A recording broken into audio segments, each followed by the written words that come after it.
Just gonna go with it. Hi, welcome back. I am here, presumably, to talk about a new animated show called My Adventures with Superman. So here's the thing. I watched all 4 episodes of this show that are currently available, and I thought it'll be simple. It'll be like what I used to do way back when, where I just watched some of an animated show or a movie, and I talked about it, and I just did kind of an impressions or a review video, and that would be enough. And I don't know if it's just not the kind of thing I want to do right now, or if this particular show just didn't give me a lot to talk about. It's the latter. It's that one. This gave me nothing. I'm sorry. Like, looking for an angle for this one, I wasn't uncovering it. That's another thing that's important to understand about me making a video at all, is that I really don't like to make videos that I know a million other people have made already. What's the point? But I do like those times when I can share something kind of distinct, or I can share my own take, or say something about something that's a little bit unique, that's a little bit different. And I think, if anything, what this video can accomplish for me is making it really clear what my standards are. What is my basis when I share opinions about shows or video games or any other kind of entertainment media?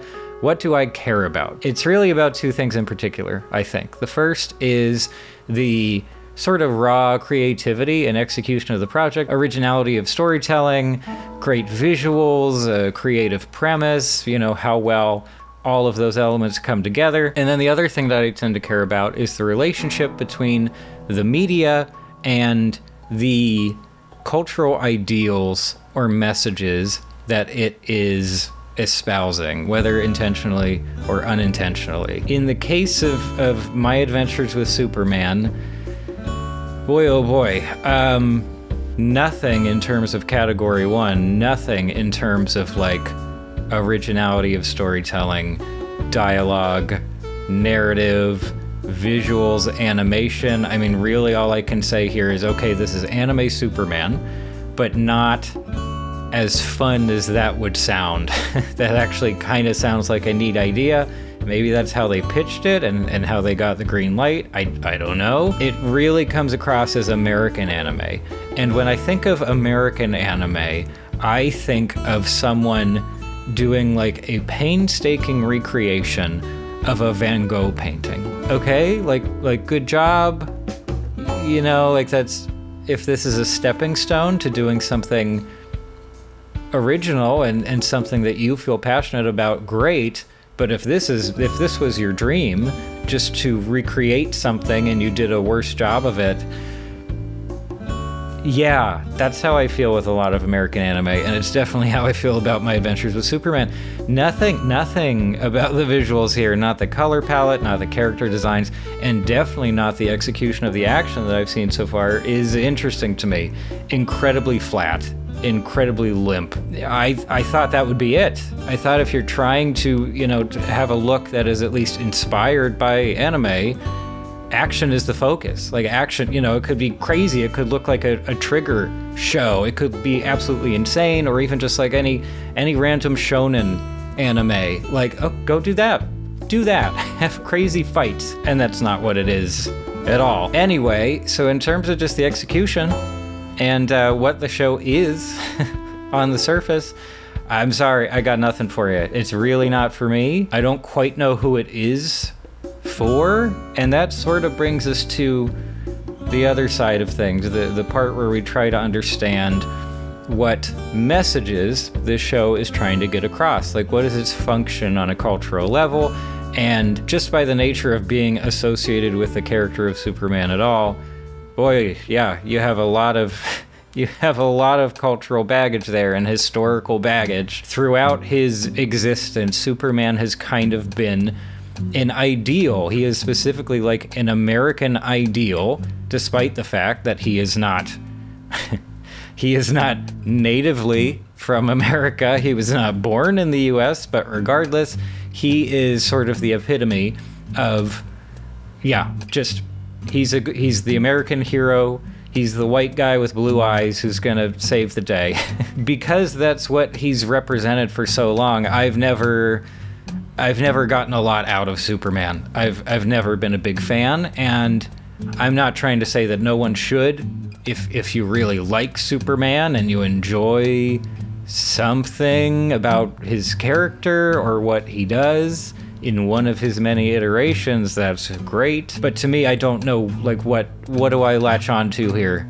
What are his faults, for example? And this is something that's been brought up over and over and over again in discussions of superhero stuff, and specifically discussions about Superman stories. What do you do? Like, he's ultimately a god, and while The Boys has done something interesting with that idea in the form of a parody, I have never come across any officially licensed Superman entertainment that has. And it's definitely not happening here in this show. I do not feel like, oh, that's a different angle.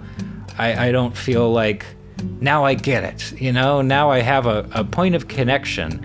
And that's especially strange because many aspects of the show seem to be communicating that it's supposed to be relatable. Even the title, My Adventures with Superman, right? It's my adventures. It's my adventures with Superman. I am supposed to feel involved in this. I don't know. I don't get it. I don't feel that connection. And even when I really try to just, I don't know, step outside of myself and imagine why someone could, really get into this show, the best motivation I guess I could come up with, or point of connection, is that the show kind of functions as like buttered noodles. Like if you have no groceries in the house and you go into the cupboard and you're like, okay, I have some pasta. I think I have like a quarter stick of butter somewhere. That's it. That's my night. Fair enough. And I definitely understand the desire to have some entertainment that is just enough. It's just something pleasant and innocuous to have on, period. I absolutely get that. I have many shows like that. My Adventures with Superman is not one of those shows to me. I got a little off track there. But what are the cultural messages being promoted by this? Are they different at all from every other piece of Superman media? Like, he really is just an ideal kind of character, specifically like very stereotypically male in his traits, especially physical traits. On top of that, yes, very conventionally attractive. I also think he looks like 12 to 15 years older than his buddies, than our other leads in the show. He's a good guy. He's a good guy without, as far as we can see, much inner conflict whatsoever. I guess, the only real conflict is the same as it's always been. Oh, I don't think I want people to know that I'm Superman, but they'll probably find out sooner or later. But otherwise, they try to have this angle of, oh, he's trying to find himself. Like, he is younger. It's not the fully matured Superman we know so well. He's figuring things out. There's some of that in the rescuing and the saving of the day, but it's this exact same result. He always saves the day. He always does a bang-up job. No problems. There you go. I guess he has figured it out. I don't see where would the development take us? In what way is his character going to change if ultimately he will just be doing the exact same things 2 or 3 years from now in the world of this show? I don't think that I'll be watching more of the show, and I definitely don't think that I'll be talking about the show in the future. So just a chance for me to touch base and say, yep, checked it out. Definitely not for me. I was extremely bored throughout my entire watching of the 4 episodes available. And and maybe more importantly, these are the things that I think about when I talk about a piece of media. These are the considerations I make, and my reasoning for saying that I do or I don't like something. That's all. If that's helpful to you, great. I have lots of other videos specifically talking about the relationship between media and cultural messaging, so if that's your thing too, awesome. I have more of that on the channel. And if you want just sort of very, very basic looks at other animated shows and movies, I did plenty of that in the past as well. So you're welcome to check those out. That's all for now. Thanks for stopping by.